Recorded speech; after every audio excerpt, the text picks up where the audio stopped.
Hey guys, I hope you have stayed safe and warm these past couple of days. It's been one of those weird weeks because I just now realized that yesterday that I'm not even going to see you guys this week. So that's kind of odd, but it was just the hand we were dealt. But I look forward to hopefully seeing you guys in person on Monday.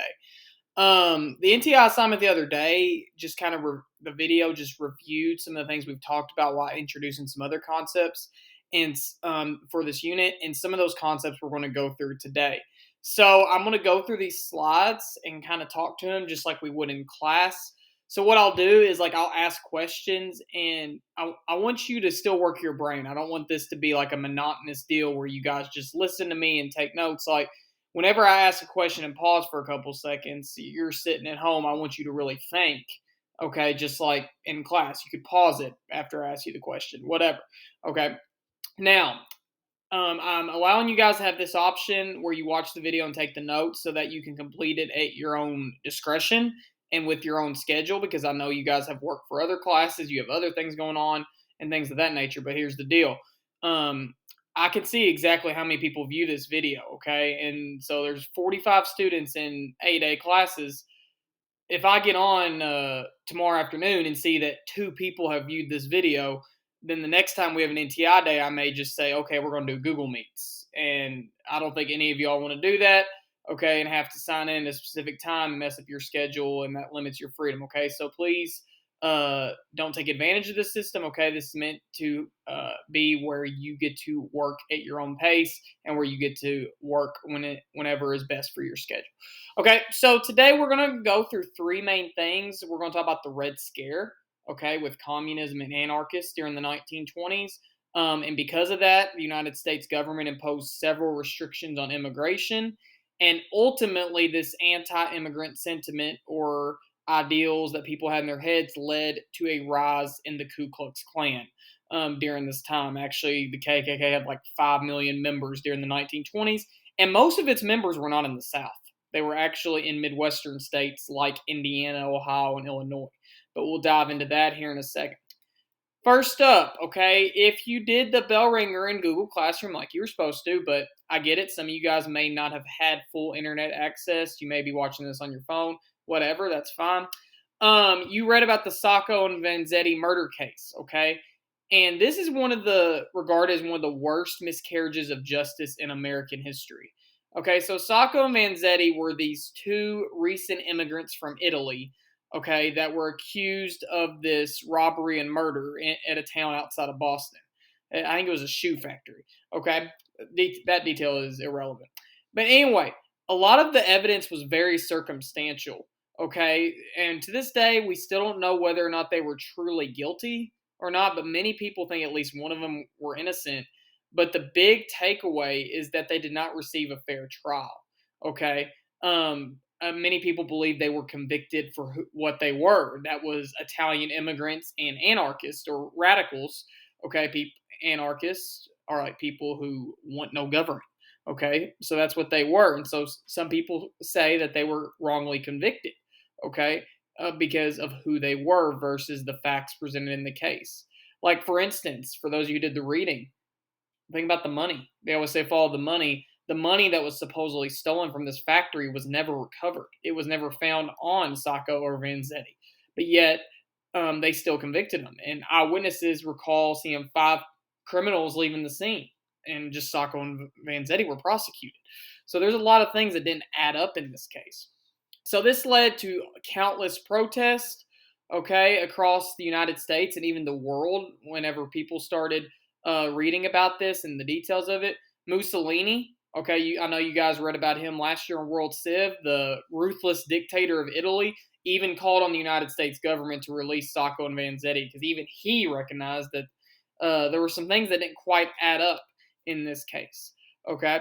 But ultimately, unfortunately, despite all these protests and this evidence that, again, is at best considered circumstantial, Sacco and Vanzetti are ultimately sentenced to death and executed. And here are some things that didn't make sense about that is that there's all these protests, there's all this evidence that's not exactly adding up. There's even a man in jail that admits that he carried out the robbery and the murders and that Sacco and Vanzetti were not present, it's still not enough to get them a retrial. And there was one judge who could have made that happen, the original trial judge, and he didn't allow it. And this is the statement that Manzetti gave to the judge when he was sentenced to death. And I'll read it for you guys. He said, "This is what I say. I would not wish to a dog or a snake, to the most low and misfortunate creature on earth. I would not wish to any of them what I have had to suffer for things I am not guilty of. I am suffering because I am a radical. I suffered because I was an Italian."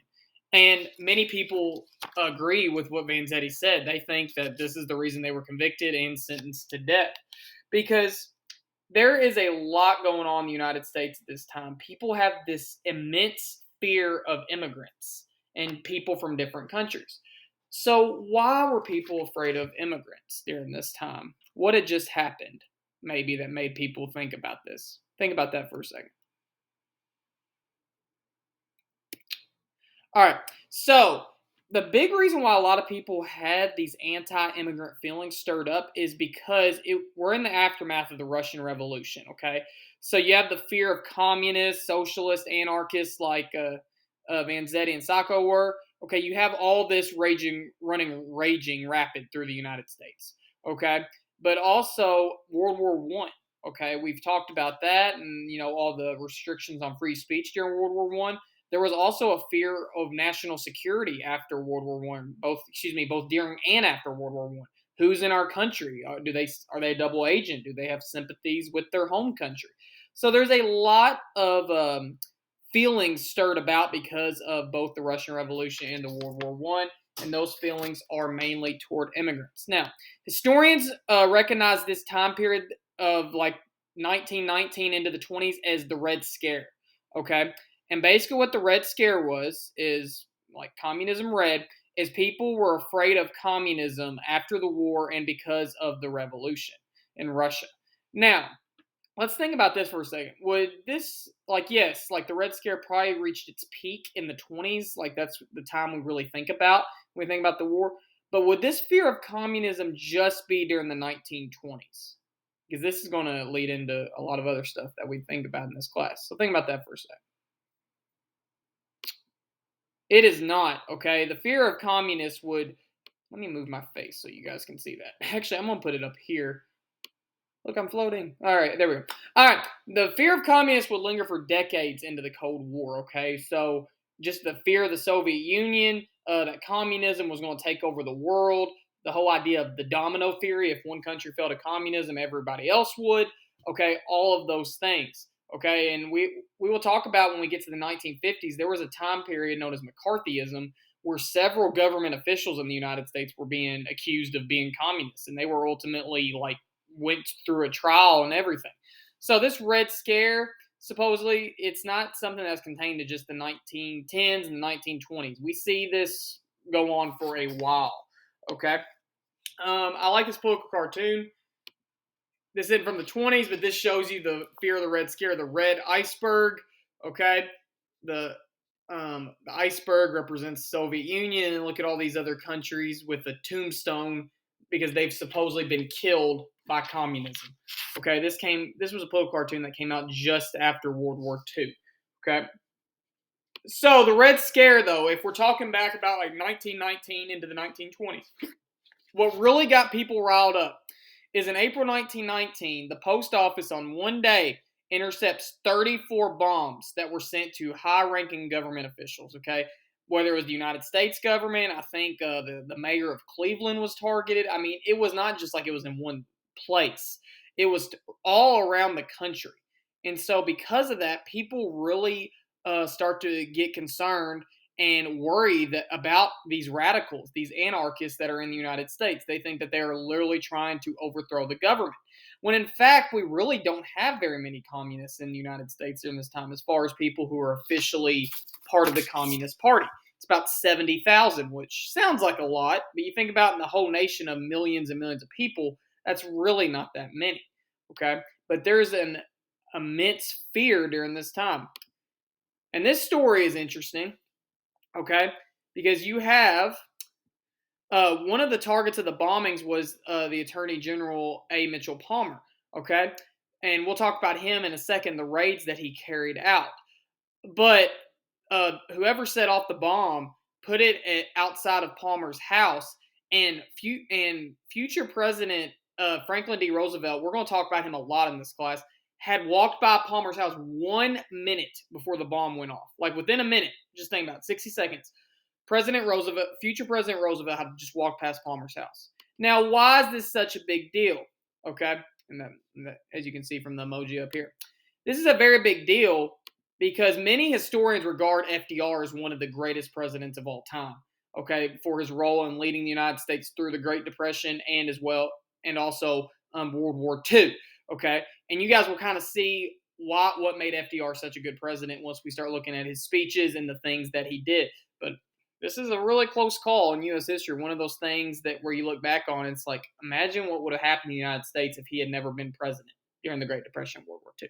Anyway, food for thought.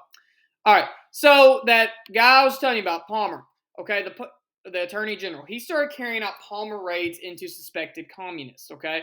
So basically him and the FBI, they would just go knocking down anybody's door, okay? If they were suspected of having sympathies to the Communist Party, or if they were anarchist or socialist, anything of that nature, they came knocking at the door without a warrant, and they ended up arresting thousands of people, mainly immigrants, okay, from other countries. And most of them ended up getting deported as well. So this was a time of hysteria in the United States. Honestly, that's the only way to truly describe it. So we have the Palmer raids going on, but the Palmer raids were a part of, and if I'm going too fast, remember, you can just stop the video and take the notes. Okay, the Palmer raids were part of a broader concept known as nativism. Okay, or nativists. Sorry. All right. So nativists believed in protecting native-born people. It's what it sounds like in the name. Okay.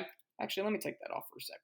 So nativists ultimately believed that immigrants were a fundamental threat to American society. Now, you have to think about what the word fundamental means. Okay. Like if I'm teaching somebody how to play basketball and I'm teaching them the fundamentals, like what does that mean if something is fundamental?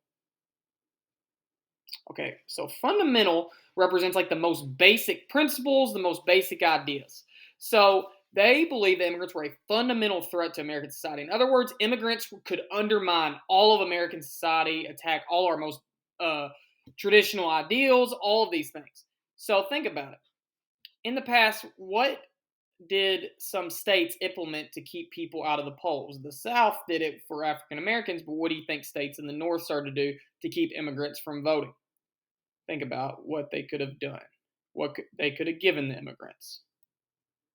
You said literacy test, you were exactly right.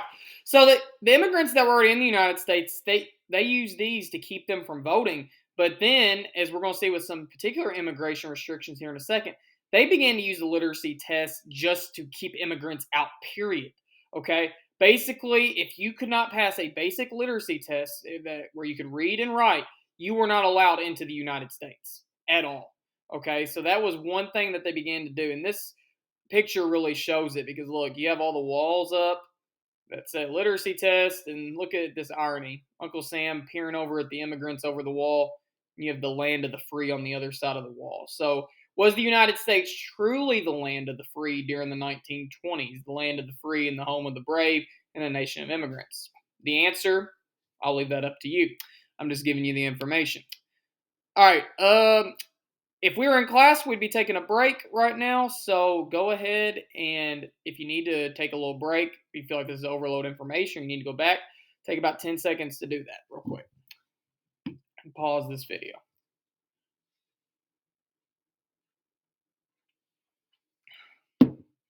All right, on to the next thing. Okay, so you guys get the point. Nativists and some people in the United States are really, really against immigrants at this time. But it's not like restrictions on immigration are something that is confined to just the 1920s, okay? The United States had done some things before that are, one could say, questionable, okay? First example is the Chinese Exclusion Act that was passed by Congress in 1882, okay? And this is significant. I want you to know this because this is the first time in United States history that the federal government imposed a serious restriction on immigration. Okay, so even though we're still about the 1920s, it's kind of important to have the background, see the things the United States has done in the past. Because at this point in 1882, there's a bunch of Chinese people in the country. They had came to California for the gold rush. Whenever the United States was building the Transcontinental Railroad, they were among the largest percentage of people employed. Okay, so there's lots of Chinese people in the country, especially out in California. But look at what Congress said. Okay, whereas, in the opinion of the government of the United States, the coming of Chinese laborers to this country endangers the good order of certain localities within the territory thereof. Think about this. The coming of Chinese laborers to this country endangers. This is not some random schmuck on the street. This is the United States Congress that said this in the law that was passed. Okay, that's some food for thought that's worth chewing on. That the United States Congress said this. Now, I have an ad to show you guys on the next page, and it's a little bit stereotypical, and it's got some weird elements in it, but I just want to show you that this is an ad, okay, for a laundry detergent. And the way they portray a certain group of people is not the best. But again, I'll show you guys some things that are kind of, maybe you could say scandalous, or you could say a little bit on the fence, because I want you to see what people actually put out there back in the 1800s, 1900s, because this nation's far from perfect. We've had our fair share of misgivings. But this was an ad for a laundry detergent.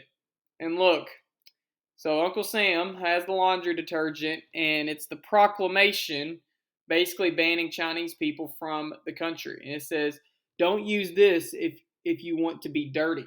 And so look at Uncle Sam. He's got the laundry detergent, and he's using that laundry detergent to clean the country, so to speak, and kick out all the Chinese people. So again, kind of offensive and stereotypical, but this was actually an ad that was ran in Illinois. So that shows you that it was unfortunately a big part of American society in the 1800s into the early 1900s. Okay, so the Immigration Act of 1917. So first we started to exclude Asians in the late 1800s, but in the early 1900s we passed an Immigration Act that really restricts immigrants. Now, why were we so worried about immigrants from Europe specifically during this time? What were we concerned about? Think about that. And here's why. Okay, it was passed because of this large uncertainty about national security with the war. Okay, so like who was coming into the country, especially if they were coming from Germany. Okay, we didn't want any new Germans in the country because we were fighting Germany. Okay, so as part of this act, because we were so unsure about national security, to kind of check the amount of immigrants coming in, we made any immigrant that was above a certain age, they had to pass a literacy test to be admitted into the country. And also they had to pay increased taxes. So we hope that this kept them out. But this is why this act was passed before we get into the 1920s. Now, the Immigration Act of 1924 is one of the most unfortunate things ever. Okay, and it's one of the weirdest things ever. So basically, we said that if you were from a certain country and a certain amount of people have already came here this year, and you are past the cap, you can't come. Okay? But here's what's odd. This act is passed in 1924, but the United States Congress bases the quotas, or the cap, on the amount of people that can come on numbers from the 1890 census. Okay? To restrict or ban. And the reason why they did this is because they wanted to really restrict or even ban immigrants from undesirable areas like Southern and Eastern Europe and Asia. So we've already talked about the Asia deal, but Southern and Eastern Europe was like Italian immigrants from Greece, okay, Russia, all these places we really wanted to restrict immigration from. And here is why we based it on numbers from the 1890 census. So look, the red represents immigrants in these charts from Northwestern Europe, like Great Britain, France, Norway, those countries. Okay, as you can see, most of the immigrants from 1881 to 1890 were coming from those regions. But after 1891, we see a massive shift where by the 1910s, most of the immigrants are coming from Southeastern Europe. Okay, so think about it. The act was passed in 1924. The United States government takes census data every 10 years. It would have made sense to use the data from the 1920 census. That's what would have made sense. But unfortunately, the United States Congress kind of rigged the system here. They based it off the numbers from this census. Because, look, most of the people immigrating were from Northwestern Europe. They didn't want to base it off of this data because that would have allowed more immigrants from these undesirable areas of Southeastern Europe. Okay, so kind of weird, kind of messed up what the United States did in this situation. Okay, next up, so see, if you're a numbers person, this shows you these were the quotas passed by the Immigration Act of 1924. So Great Britain, you were fine. 34,000 people could come from Great Britain. But then look, you go down the list: Italy, Romania, Hungary, all the way Hungary, excuse me. It really tapers off, and it got to the point where you get down to Greece, 100 people. That is it. Could come from Greece in a given year with the Immigration Act of 1924. Okay, so again, kind of a messed up system. But it was because the United States had this immense fear of immigrants during the 1920s. Because of that, okay, well, excuse me, I am getting ahead of myself. Let's see. So, kind of shifting gears, but it's going to connect with what we talk about with some other things. It's an important event to know about. You guys have probably remember reading about it probably about a year and a half ago in the summer of 2021. It was the 100-year anniversary of it. The Tulsa Race Massacre is by far an event that is very unfortunate. Okay, basically there were these grumblings. There was this conflict between whites and African Americans outside the courthouse in Tulsa. Shots get fired, and the city descends into chaos. Okay, so basically, what happened was there was this very successful community in Tulsa, Oklahoma, known as Greenwood. Well, Greenwood is attacked, okay, by several whites in the city, and it's burned to the ground, and about 300 African Americans are killed in a time span of one night. Okay, so it's one of those events that is so unfortunate, but it's just one of those where chaos descended, and the government really didn't do anything to stop it. They sent in the National Guard, but the National Guard really didn't do anything. Okay, in some cases, the National Guard actually helped the people rioting against the African Americans. So it's just one of those events that we have to talk about. It's so kind of unfortunate, but it's one of those things we have to mention. Okay, so you see here, this is what Greenwood looked like the next day. I mean, it straight looks like a war zone. This is how bad the chaos was, and this is another picture of just smoke rising up above the Greenwood neighborhood. This is the next day, the day after the riots started. So this shows you how much devastation, how much destruction is still happening. Okay. Again, one of those very unfortunate events. But unfortunately, the 1920s were not, so we had a hatred of immigrants. 1920s were not exempt from racial violence because we do see a big growth of the Ku Klux Klan. So after World War One, African Americans who had fought some in the war, obviously recognize the like legitimate and valid reason that they should have more increased political freedom after the war. They helped defend their country, so they should have more rights. I mean, kind of common sense. But obviously, you have some people in society that are old school and they do not agree with this concept. I mean, you got to transfer yourself back in time. This is the day of segregation, Jim Crow laws, all of this stuff.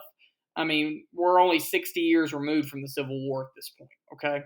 So there is a surge in violence against African Americans, as we saw with the Greenwood Massacre that I just told you guys about, or the Tulsa Massacre, okay? But the KKK in the 1920s is a large political organization, okay?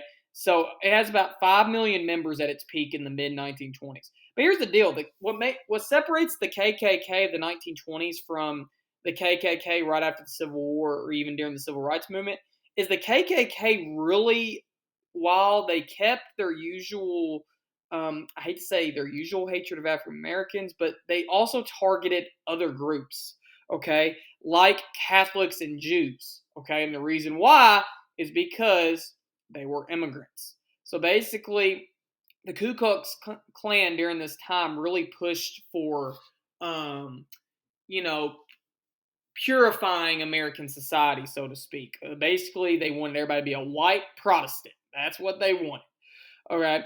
And many of them were for prohibition. They believed that banning alcohol would take away the evils and, restore America to a moral society, a Christian society, whatever. Okay. But they were against immigrants. And because many immigrants were either Catholic or Jewish, they were also very anti Catholic and anti Jewish, anti Semitic. Okay. So the Ku Klux Klan does see a surge, and unfortunately, one of the ways that some women exercised their newfound political freedom in the 1920s was by joining the women of the Ku Klux Klan. The Women of the Ku Klux Klan was a separate organization from the KKK. It had a lot of power during the 1920s, but they had chapters in all 48 states at the time, and almost 250,000 members across the nation. Okay, and it wasn't one of those deals where like husband's in the KKK and the wife automatically joins the women's Ku Klux Klan. No, I mean in some cases women's husbands had no role in the KKK at all, and the women just joined on their own free will, their free volition. So, I mean, it was a time where some women who have this new political freedom, unfortunately, exercise it by joining the women of the Ku Klux Klan. And like the KKK, they were obviously anti-African American, anti-immigrant, anti-Catholic, anti-Jewish, and all these things, while also pushing for prohibition and the purifying of American society. Okay, so we have this, and it's like I told you guys earlier. The state that had one of the largest populations for the KKK was Indiana. You would think during the 1920s it would be somewhere south, like Alabama, Mississippi, whatever. And while the KKK still had power in places like this, Indiana was one of the big states. I mean, look at this percentage of white population belonging to the KKK in the 1920s. Look how many counties are above 25%. Okay, and that means 1 in 4 people in that county were a part of the KKK. Okay, that's significant. And even this number right here shows you that approximately about 1 in 6 or 1 in 5 people were a part of the Ku Klux Klan in various Indiana counties. So this is something wild to consider. So kind of a weird time. But the last point we're going to make today, because this is actually rhetoric from the Ku Klux Klan right here in one of their newsletters. And this is a political cartoon that shows you that their main concern, their main worry was immigrants. Okay? This was the main concern during this time. Look at this. This is not a dumping ground, sign Uncle Sam. And look, undesirables, trash from Europe. That is how people viewed immigrants. And this is basically the platform of the Ku Klux Klan of the 1920s. So the unchecked importation now of hordes of Southern Europeans, that's who they're focused on. People from like Greece and Bulgaria, places like that, will bring in its inevitable harvest and fearfully deteriorating. Okay, we know what that word means because you hear it all the time with roads right now with the ice. That means like worsening, being harsh on, just taking the quality away from all that. The character of the American nation of the future. So basically, they were saying like if we don't get a hold on all these people coming from Southern Europe, it will inevitably come to fruition. That's what harvest means, like lead to a head, whatever, in basically harming the country. Okay, the nation of the future. Because then it says the future of America will be largely dependent upon the character of the racial stock that today we permit to become the percentage of the nation. Okay, so basically, who we let into the country is going to determine what our country looks like. Again, this is a time where you have all these cultural ideas intersecting and all these movements intersecting. Several people who were a part of the Klan in the 1920s were nativist. Okay, so they did not want any new immigrants. They believed everything was fine the way it was, basically.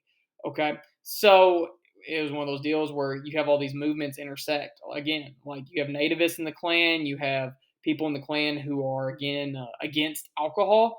Okay, so you have all these things that are coming to a pass. All right, that is the last slide. I have no idea how long I've been talking. I'm sorry. I try to get through this as quick as possible. I hate that we don't have the back and forth going that like we usually do in class, but it's just one of those deals. So, okay, again, just like I said, you have all these political ideas during the 1920s. This video, this lesson, it's one of those that we look back on and it's like we have to think as America what were we thinking, right? The United States is a nation of immigrants, but yet during this time, you guys see nativists and radical were very against radicals and people of that nature. And when we go to Sacco and Vanzetti that you guys just read about at the beginning, they were convicted because of who they were. So during the 1920s, we do see this immense fear of immigrants, which is ironic because the United States, e pluribus unum, our national motto, out of many one, we are the nation of immigrants. But these are some of our shortcomings during the 1920s. Now, the next thing we're going to talk about next class is we are going to talk about the prohibition of alcohol, like why prohibition was passed, how and why it failed, and we will talk about moonshine and how that made Golden Pond, right here in Trigg County, one of the hottest, well-known names in the entire country. All right, that is all on the table for next class. So after you watch this and you've taken the notes, make sure you do the learning check, and that is all I have for you. If you need anything, let me know. Have a good weekend.